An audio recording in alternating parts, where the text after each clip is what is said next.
ধন্যবাদ আপনাকে, ধন্যবাদ আমার সহ-আলোচক।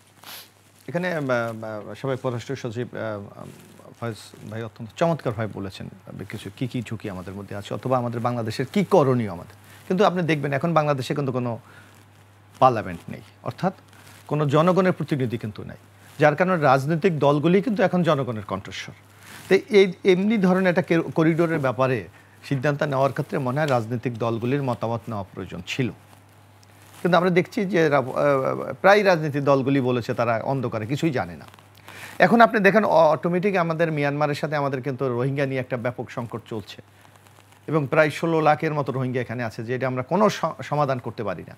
আপনি যদি এই মানবিক করিডোর দেন, এই রোহিঙ্গা সংকট যে আরও তীব্র হবে না, এটা নিশ্চয়তাটা কোথায়? এক, ওখানে কিন্তু যেখানে এখন মিয়ানমার সরকারের সাথে আরাকান আর্মি বলে যেটা একটা বিদ্রোহ গোষ্ঠী, তাদের সাথে কিন্তু ইতিমধ্যে যুদ্ধ চলছে। বরং আপনি মানবিক যদি করিডোরটা দেন, আমার মনে হয় এই যুদ্ধকে কি আরও বাড়িয়ে দেবে। অর্থাৎ এখানে যা সরবরাহ করা হবে সেটা কি ওই যারা আমাদের টার্গেট গ্রুপ, অর্থাৎ যারা মানবিক সাহায্য চাচ্ছে তাদের কাছে যাবে না আরাকান আর্মিদের কাছে যাবে অথবা গভর্নমেন্টের কাছে যাবে, এটা আমরা কিন্তু নিশ্চিত না। লিলি হালাল বিউটি সোপ, বিএসটিআই কর্তৃক সনদপ্রাপ্ত দেশের প্রথম হালাল বিউটি সোপ, দীপ্তিময় উজ্জ্বল ত্বকের জন্য। যার কারণে আমার মনে হয় এই ব্যাপারে পূর্ণাঙ্গ একটি আলোচনা দরকার, যে আসলে কি প্রেক্ষাপটে কি কারণে আমরা এটা দিচ্ছি এবং গভর্নমেন্টের রোলটা কী হবে। এটা কি বাংলাদেশের কন্ট্রোলে থাকবে? আজকে হওয়াই বাংলাদেশ, আপনি কেন বাংলাদেশ করিডোর দেবে? আমাদের পার্শ্ববর্তী প্রতিবেশী আরও রাষ্ট্র আছে, আপনার ভারত আছে, চায়না আছে, মিয়ানমারেরও একটি জায়গা আছে বলা হচ্ছে যে সেখানে কেন নয়? তো সেখানে না দিয়ে শুধু আমাদের, কারণ এখানে তো অলরেডি আমরা একটা প্রবলেমে আছি রোহিঙ্গাদেরকে নিয়ে।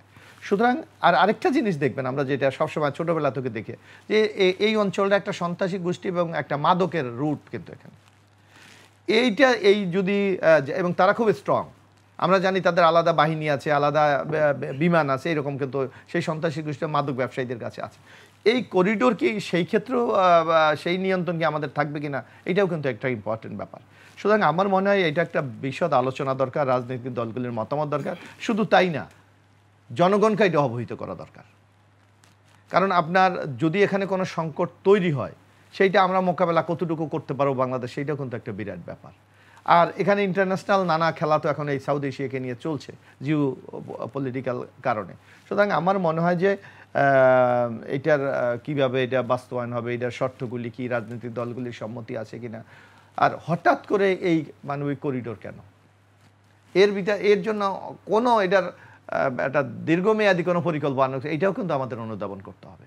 আর যদি না করি তাহলে আমরা কিন্তু আগামী দিনে আমার দল বিএনপি বলছে কিন্তু আমরা নানা ঝুঁকির মধ্যে, যেটা আপনি গাজার কথা বলছেন, এই অঞ্চলে যদি যুদ্ধ শুরু হয় সবচেয়ে এফেক্ট পড়বে বাংলাদেশের উপর। কারণ আরাকান আর্মি এখানে আছে, রোহিঙ্গাদের একটা গ্রুপ আছে, তারপর আরাকান আর্মির সাথে মানে যেটা গভর্নমেন্ট, এটা যে গভর্নমেন্টের সাথে কিন্তু আরাকান আর্মির সাথে প্রতিনিয়ত আমরা যুদ্ধ দেখি এখানে চলমান। সুতরাং সামগ্রিক ক্ষেত্রে এই অঞ্চলটা কিন্তু এমনি ঝুঁকির মধ্যে আছে।